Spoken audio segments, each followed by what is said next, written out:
শত শত ট্রলার নিয়ে মাছ শিকারে জেলেরা নেমেছেন বরিশালের মেহেন্দিগঞ্জ হিজলা উপজেলা সংলগ্ন মেঘনা নদীতে।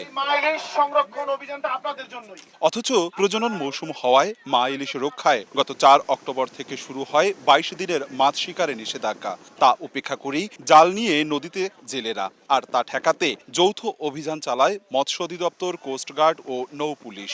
এ সময় বেশ কয়েকজন জেলেকে আটক, জাল ও ট্রলার জব্দ করা হয়। তাদের দাবি, খাদ্য সহায়তা না পেয়ে বাধ্য হয়ে নেমেছেন মাছ শিকারে। আমরা প্যাডের দেন আনছি, আমাদের চাল ফাত পাইনি, আমরা এই জন্য নামছি। সরকার চাল চল দেয় না। প্রথমবারের মতো বরিশালের 82 কিলোমিটার নদীতে ড্রোন নজরদারি চালাচ্ছে মৎস্য অধিদপ্তর। ফুটেজ দেখে দেখে আইনের আওতায় আনা হচ্ছে নিষেধাজ্ঞা অমান্যকারীদের। জেলে শনাক্ত করে তারপরেই মূলত যাইয়া অভিযান পরিচালনা করি। বছরে মূলত 22 দিন প্রজননক্ষম ইলিশ মাছকে ডিম পাড়া দেওয়ার সুযোগ করে দেওয়ার জন্য এই 22 দিনই থাকে। এছাড়া আমাদের জাটকার অভিযান হয়। অভিযানে গত 5 দিনে কয়েক দফায় হামলা করে জেলেরা। এতে আহত হন অন্তত 15 জন, আর এখন পর্যন্ত আটক অর্ধশত।